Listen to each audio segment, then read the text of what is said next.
ഇത് പറശ്ശിനിക്കടവിലുള്ള ചെറിയൊരു പാർക്കാണ്. പറശ്ശിനിക്കടവ് സ്നേക്ക് പാർക്ക് എന്നാണ് ഇതിൻ്റെ പേര്. MV രാഘവൻ ഉണ്ടാക്കിയ MVRൻ്റെ ഫോട്ടോ മുമ്പ് തന്നെ വെച്ചിട്ടുണ്ട്. ഇദ്ദേഹമാണ് ഈ പാർക്ക് സ്ഥാപിച്ചത്, പറശ്ശിനിക്കടവ് സ്നേക്ക് പാർക്ക്. പക്ഷികളും ഉരകങ്ങളും പിന്നെ കുറച്ച് അക്വേറിയം എല്ലാം ആയിട്ടുള്ള ഒരു ചെറിയൊരു പാർക്കാണ്. പറശ്ശിനിക്കടവ് വരുന്നവർക്ക് ഇതും കൂടി കണ്ട് കുട്ടികൾക്കെല്ലാം കണ്ടിരിക്കാൻ നല്ലൊരു പാർക്കാണിത്. അപ്പോൾ നമ്മൾ പറശ്ശിനിക്കടവ് ദർശനം കഴിഞ്ഞ് പാർക്കിലേക്ക് കയറി. പറശ്ശിനിക്കടവിന് അടുത്ത് തന്നെയായിട്ട് അവിടുന്ന് കുറച്ച് പോകുന്ന വഴിയിലാണ്, അടുത്ത് തന്നെയായിട്ടാണ് ഈ പാർക്ക് സ്ഥിതി ചെയ്യുന്നത്. അപ്പോൾ ഇത് ആദ്യം തന്നെ അക്വേറിയത്തിൻ്റെ ഒരു സെക്ഷനാണ്. ചെറിയ ചെറിയ മീനുകൾ, വർണ്ണ മത്സ്യങ്ങൾ, അതൊക്കെയാണ് ഈ അക്വേറിയത്തിലുള്ളത്. ഹായ് ഫ്രണ്ട്സ്, മൈനാകം ഫാമിലി ബ്ലോഗിലേക്ക് എല്ലാവർക്കും ഒരിക്കൽ കൂടി സ്വാഗതം. ചാനൽ ഇഷ്ടപ്പെടുകയാണെങ്കിൽ ലൈക്ക് ചെയ്യുക, ഷെയർ ചെയ്യുക, കമൻറ്റ് ചെയ്യുക, സബ്സ്ക്രൈബ് ചെയ്യുക.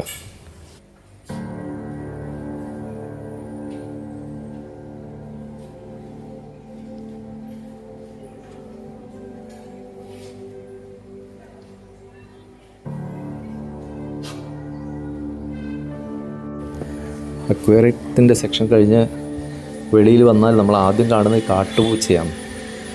സാധാരണ പൂച്ചേനെ മാത്രം തന്നെ കുറച്ചും കൂടി വലുപ്പമുള്ള, സാധാരണ പൂച്ചേനേക്കാളും കുറച്ചും കൂടി വലുപ്പമുള്ളൊരു പൂച്ച കാട്ടുപൂച്ച. അത് കഴിഞ്ഞ് മുള്ളൻ പന്നി. മുള്ളൻ പന്നിയിലും നമ്മുടെ നാട്ടിലിപ്പോൾ സുലഭമായി കാണാറുള്ളതാണ്. രാവിലെ നടക്കാൻ പോകുമ്പോൾ നമ്മൾ ഡെയിലി കാണുന്നൊരു സംഭവമാണ് മുള്ളൻ പന്നി. കാരണം ഇവിടെ ഒരു കനാലുണ്ട്. ഈ കനാലിൽ ഈ വേസ്റ്റെല്ലാം കൊണ്ടിടുന്നതുകൊണ്ട് മുള്ളൻ പന്നി, കുറുക്കൻ എന്നിങ്ങനെ ഉള്ള ജീവികളെല്ലാം കുറേ നഗരത്തിൽ തന്നെ കാണാം. അതിനുശേഷം നമ്മൾ കാണുന്നത് ഉടുമ്പിനെയാണ്. ഉടുമ്പ് സർവ്വസാധാരണമായി നമ്മൾ കാണുന്ന ഒരു ജീവി തന്നെയാണ് ഉടുമ്പ്. പക്ഷേ ഇത് നല്ല വലുപ്പമുള്ള ഉടുമ്പാണ്. ചെറിയ ഉടുമ്പിലെല്ലാം നമ്മൾ ചെറിയ കുറ്റിക്കാട്ടിലെല്ലാം ഓടിപ്പോകുന്നതെല്ലാം കാണാറുണ്ട്. പണ്ടുള്ള കള്ളന്മാരെല്ലാം വളർത്തുന്ന ഒരു ജീവിയാണ് ഉടുമ്പ് എന്ന് പറയപ്പെടുന്നുണ്ട്. ഇത് യാഥാർത്ഥ്യമില്ല. ശിവാജിയുടെ കഥകളിലെല്ലാം പറഞ്ഞു കേട്ടിട്ടുണ്ട്. താനാജി എന്ന് പറഞ്ഞ ആൾ ഉടുമ്പിനെ വളർത്തിയിരുന്നു. ഉടുമ്പാണ് അവർ ഈ കോട്ടമതിലെല്ലാം പിടിച്ചു തരാൻ വേണ്ടിയിട്ട് ഉടുമ്പിനെ ഉപയോഗിച്ചിരുന്നു എന്നെല്ലാം പറയപ്പെട്ടിട്ടുണ്ട്. നല്ല മിനുസമുള്ള പ്രതലങ്ങളെല്ലാം പിടിച്ചാൽ ഇതിനെ വിടിയിക്കാൻ പ്രയാസമാണെന്ന് പറഞ്ഞു. അടുത്തത് മരപ്പട്ടി. മരപ്പട്ടിയെല്ലാം സാധാരണയായി വീടിൻ്റെ തട്ടുമ്പുറത്തെല്ലാം കയറിയിരിക്കുന്ന ഒരു ജീവിയാണ് മരപ്പട്ടി. കുറ്റിക്കാടുകളിലെല്ലാം കാണാം. ചെറിയ ചെറിയ ജീവികളെയാണ്, കോഴീനെല്ലാം പിടിക്കും. കോഴിക്കുഞ്ഞുങ്ങളെല്ലാം ഭക്ഷിക്കുന്ന ഒരു ജീവിയാണ് ഈ മരപ്പട്ടി എന്ന് പറയുന്നത്. സാധാരണ ഓടിട്ട വീടുകളിലും തട്ടുമ്പുറത്ത് കാണാം. പിന്നീട് കാണുന്നത് കുരങ്ങിനെയാണ്. കുരങ്ങ് ഇപ്പം മലമ്പ്രദേശങ്ങളിലും സർവ്വസാധാരണമായി കാണുന്ന ഒരു ജീവി തന്നെയാണ് കുരങ്ങ്. നാട്ടിൻപുറത്തും പട്ടണത്തിൽ പോലും ഉണ്ട് കുരങ്ങുകൾ, ധാരാളമായി കാണുന്നുണ്ട്. സാധാരണ നമ്മുടെ നാട്ടിൽ കാണുന്ന കുരങ്ങുകൾ തന്നെ. പിന്നീട് കാണുന്നത് ആമയാണ്. ഒരു ചെറിയൊരു കുഴി മാതിരിയുള്ള സ്ഥലത്ത് വെള്ളം നിറച്ച് ആമകളെ വളർത്തിയിട്ടുണ്ട്. കുറേയധികം ആമകളുണ്ട് ഇതിൽ. പലതരത്തിലുള്ള ആമകളെ ഇതിൽ കാണാം. അത് നമുക്ക് മനസ്സിലാകുന്നുണ്ട്.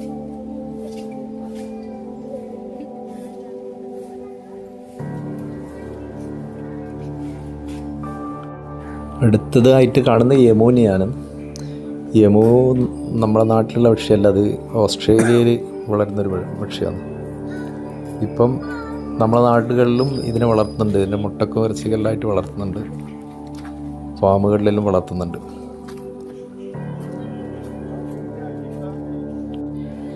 ചക്കിപ്പരുന്ത്. പരുന്തിനെ സർവ്വസാധാരണമായിട്ട് എല്ലായിടത്തും കാണുന്നതാണ്. ടൗൺ ഏരിയയിൽ ഇഷ്ടംമാതിരിയുള്ളൊരു പരുന്താണ്. കോഴിക്കുഞ്ഞുങ്ങളെല്ലാം പിടിച്ച് ഭക്ഷിക്കുന്ന മാംസാഹാരിയാണ് പരുന്ത്. ഇത് മയിലിനെയും ഇപ്പം എല്ലാ സ്ഥലത്തും കണ്ടുവരുന്നുണ്ട്. ഇനി ഒരു ചെറിയൊരു ഗുഹ മാതിരി കടന്നു കഴിഞ്ഞാൽ പാമ്പുകളെയാണ് കാണാൻ പറ്റുന്നത്. അതേ കാണുന്നത് പെരുമ്പാമ്പും ഇപ്പം നമ്മുടെ നാട്ടിലെല്ലാം പെരുകിയിട്ടുണ്ട്. പെരുമ്പാമ്പും മൂർഖൻ പാമ്പെല്ലാം ഇപ്പം അനവധിയുണ്ട് നമ്മുടെ നാടുകളിൽ. വിഷം ഇല്ലാത്ത പാമ്പുകൾ പെട്ടതാണ് പെരുമ്പാമ്പ് വിഴുങ്ങുകയ ജീവികളെ, ചെറിയ ചെറിയ ജീവികളെല്ലാം വിഴുങ്ങാറാണ് പതിവ്. മരത്തിൻ്റെ കൊമ്പിൽ കയറിയിരിക്കുന്ന കണ്ടില്ലേ പാമ്പ്. പെരുമ്പാമ്പ് എന്ന് പറയാൻ ഒരുപാട് വലുപ്പമുള്ളൊരു പാമ്പാണ് കേട്ടോ.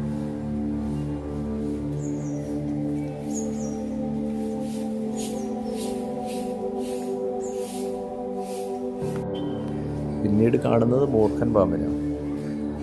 മൂർഖൻ പാമ്പ് ഉഗ്രവിഷമുള്ള പാമ്പാണ്.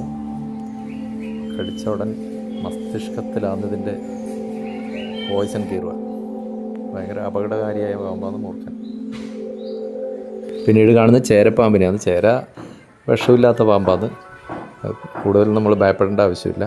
ചെറിയ എലികളെയും തവളകളെയും ഭക്ഷിച്ച് ജീവിക്കുന്ന പാമ്പാണ് ചേര. പക്ഷേ എന്നിരുന്നാലും ചേരപ്പാമ്പ് കാണുമ്പോൾ നമുക്ക് പേടിയാവും. നല്ല വലുപ്പമുണ്ട് ചേരപ്പാമ്പിനും. അടുത്തതായി കാണുന്നത് കാട്ടുപാമ്പിനെയാണ്.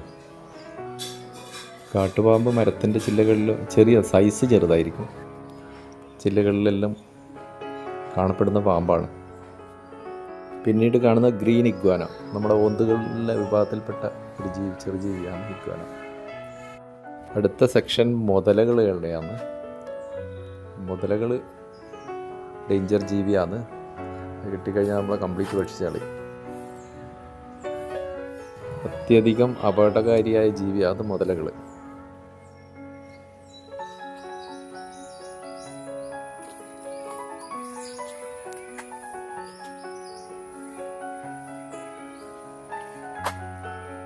പിന്നീട് കാണുന്ന കായൽ മുതലകൾ.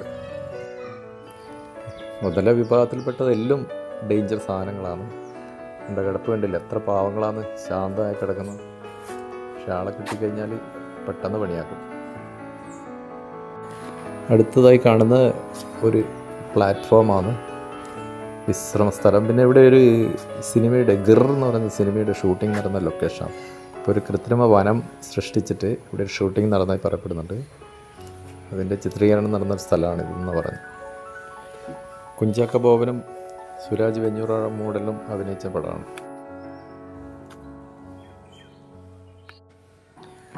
ഈ പോസ്റ്ററിൽ എഴുതി വെച്ചിട്ടുണ്ട്, അവരെ ഫോട്ടോയും കൊടുത്തിട്ടുണ്ട് ഇതിൽ.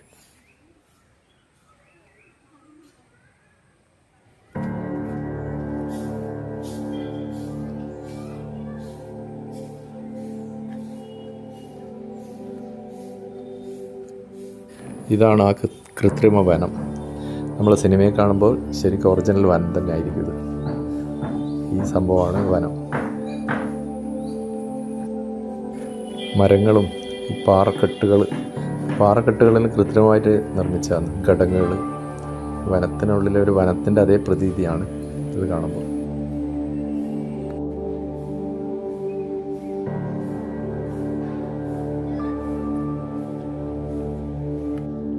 പിന്നെ ഇവിടെ ഒരു പ്രതിമയുണ്ട്. ഇദ്ദേഹമാണ് ഓസ്ട്രേലിയക്കാരനായ സ്റ്റെഫാൻ റോബർട്ട് ഇർവിൻ.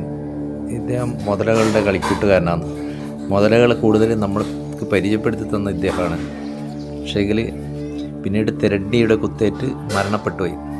അദ്ദേഹത്തിൻ്റെ സ്റ്റാച്ചു ആണ് ഇവിടെ കാണുന്നത്. ഇതായി കാണുന്നത് തന്നെ സ്റ്റാച്ചു ആണ്. ഇതിനു മുമ്പിൽ നിന്ന് ഫോട്ടോ എടുക്കാനും ആൾക്കാർ തിരക്ക് കൂട്ടുന്നുണ്ട്. മുതലകളെ വളരെ ഈസി ആയിട്ട് പുഷ്പം മാതിരി കൈകാര്യം ചെയ്യുന്ന ഒരു മനുഷ്യനായിരുന്നു ഇയാൾ. പക്ഷെ ഇദ്ദേഹത്തിൻ്റെ മരണം സംഭവിച്ച മുതലകളായിട്ടില്ല, തെരണ്ടി വാലുകൊണ്ടുള്ള കുത്ത് കിട്ടിയിട്ടാണ് മരിച്ചത്. ഹൃദയത്തിലേക്ക് തന്നെ ആഴ്ന്നിറങ്ങുകയത് തെരണ്ടി വാല്. അങ്ങനെയാണ് മരണപ്പെട്ടു പോയത്.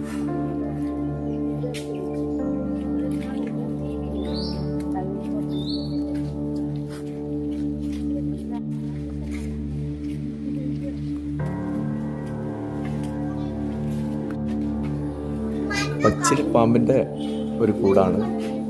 പച്ചിലപ്പാമ്പ് എന്ന് പറഞ്ഞാൽ പാമ്പ് നല്ല പച്ച കളറായിരിക്കും, വണ്ണം കുറഞ്ഞത്, പള്ളി ചെവിയിലെല്ലാം കയറുന്നതെന്ന് പറയുന്നത് പച്ചിലപ്പാമ്പ്. ഇത് കുഴിമണ്ഡലി എന്ന് പറഞ്ഞൊരു പാമ്പാണ്. മണ്ഡലി ഇനത്തിൽ വരുന്ന നല്ല വിഷമുള്ള പാമ്പാണ്. ഇത് മണ്ണൂലി എന്ന് പറയുന്ന ഒരു പാമ്പാണ്. ഇതും വിഷമുള്ള പാമ്പ് തന്നെയാണ്. സാധാരണ പൂഴി പ്രദേശങ്ങൾ, രാജസ്ഥാൻ അതിലുള്ള പ്രദേശങ്ങളിലാണ് കണ്ടുവരുന്നത്. അടുത്തതാണ് ശംഖുവരയൻ. ഉഗ്രവിഷമുള്ള പാമ്പാണ് ശംഖുവരയൻ. സാധാരണ നാടൻ പ്രദേശങ്ങളിലും കണ്ടുവരുന്ന പാമ്പാണ് ശംഖുവരയൻ. കുറ്റിക്കാട്ടിലെല്ലാം സുലഭമായി കാണുന്നൊരു പാമ്പാണ്. ഉഗ്രവിഷമുള്ള പാമ്പാണ് ശംഖുവരയൻ. ശംഖുവരയൻ്റെ ഇനത്തിൽപ്പെട്ട വേറൊരു പാമ്പാണ് വെള്ളിവരയൻ. സെയിം രണ്ടും ഒരേ ഇനത്തിൽപ്പെട്ട പാമ്പുകളാണ്.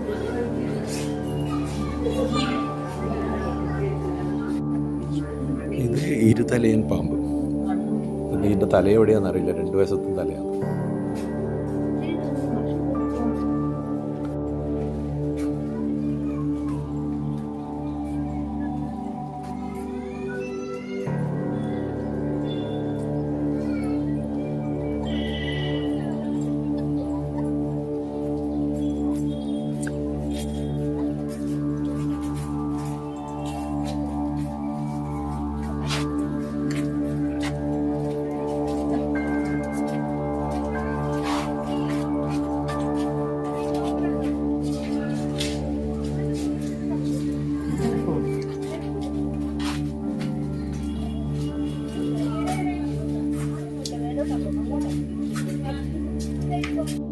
ഇനി നമ്മൾ കാണാൻ പോകുന്നത് സാക്ഷാൽ രാജവെമ്പാല, കിങ് കോബ്ര.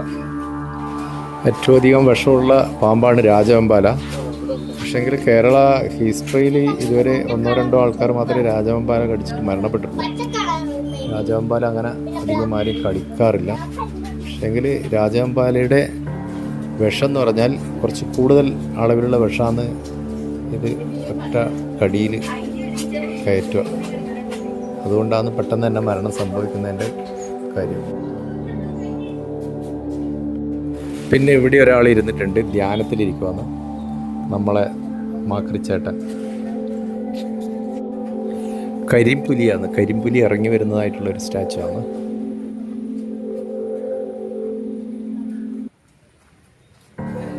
ഈ ഏരിയ റീഫ്രഷർമെൻറ്റിനുള്ളൊരു ഏരിയ ആണ്.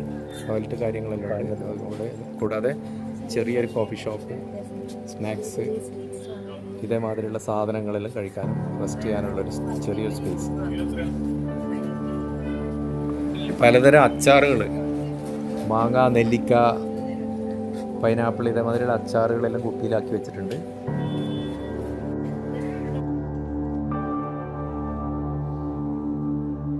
ഇത് ഫോട്ടോഷൂട്ടിനുള്ളൊരു ഏരിയ ആണ്. ഐ ലവ് സ്നേക്ക് പാർക്ക് എന്നുള്ള ഒരു ബോർഡുണ്ട് പുറകിൽ. ഫോട്ടോ എടുക്കാൻ പറ്റിയൊരു സ്ഥലം.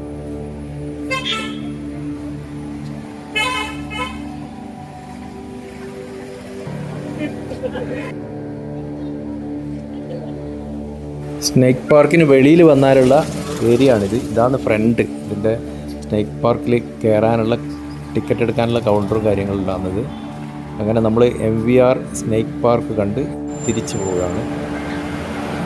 ചുമരുകളെല്ലാം ഡിസൈൻ ചെയ്ത് വെച്ചിട്ടുണ്ട്, നല്ല പക്ഷികളെല്ലാം ചിത്രങ്ങൾ വരച്ച് വെച്ചിട്ടുണ്ട്. ഇത് പാർക്കിൻ്റെ ചുമരാണ്, മതിൽ. ഇത് വെളിയിൽ നിന്ന് റോഡ് സൈഡിൽ നിന്നുള്ള ദൃശ്യമാണ് കാണുന്നത്.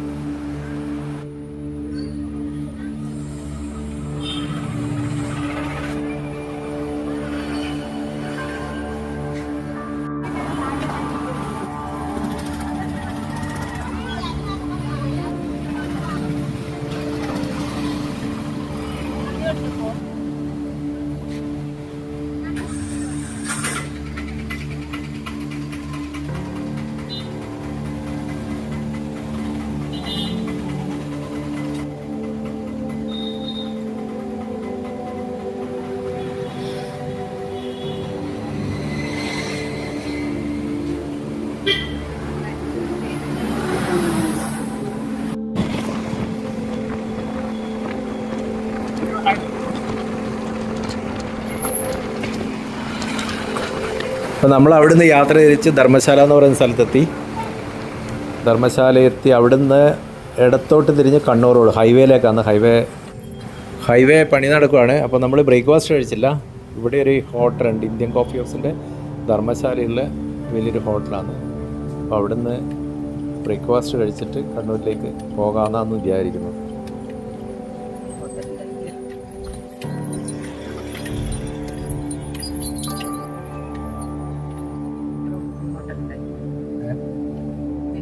ഇതാണ് കോഫി ഹൗസ്. ഇതിന് മുകളിലായിട്ട് ഓഡിറ്റോറിയം ഉണ്ട്. അപ്പോൾ കോഫി ഹൗസിൻ്റെ പാർക്കിൽ നമുക്ക് വണ്ടി നിർത്തി കോഫി ഹൗസിലേക്ക് പോകാൻ വേണ്ടി പോവാണ്. കോഫി ഹൗസിൽ നിന്ന് ഭക്ഷണം കഴിച്ച് തിരിച്ചു വരുമ്പോഴാണ് നമ്മൾ AKGൻ്റെ പ്രതിമ കണ്ടത്. കണ്ടിരുന്ന് പോകുമ്പം ഇപ്പോൾ AKGൻ്റെ പ്രതിമേൻ്റെ ഒരു ഫോട്ടോ എടുത്ത് നമ്മൾ നേരെ വളപട്ടണത്തേക്ക് കണ്ണൂരേക്ക് പോകാമെന്ന് വളപട്ടണം വഴി.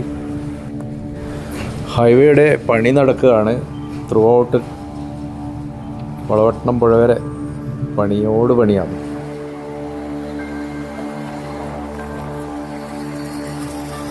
അങ്ങനെ നമ്മൾ വളപട്ടണം പാലത്തിൻ്റെ മുകളിലെത്തി. അങ്ങനെ വളപട്ടണം പാലം കടക്കുവാണ് നേരെ കണ്ണൂരിലേക്ക്. KVR സ്നേക്ക് പാർക്കിൻ്റെ നമ്മളെ വീഡിയോ ഇഷ്ടമായാൽ ഷെയർ ചെയ്യുക, ലൈക്ക് ചെയ്യുക, സബ്സ്ക്രൈബ് ചെയ്യുക.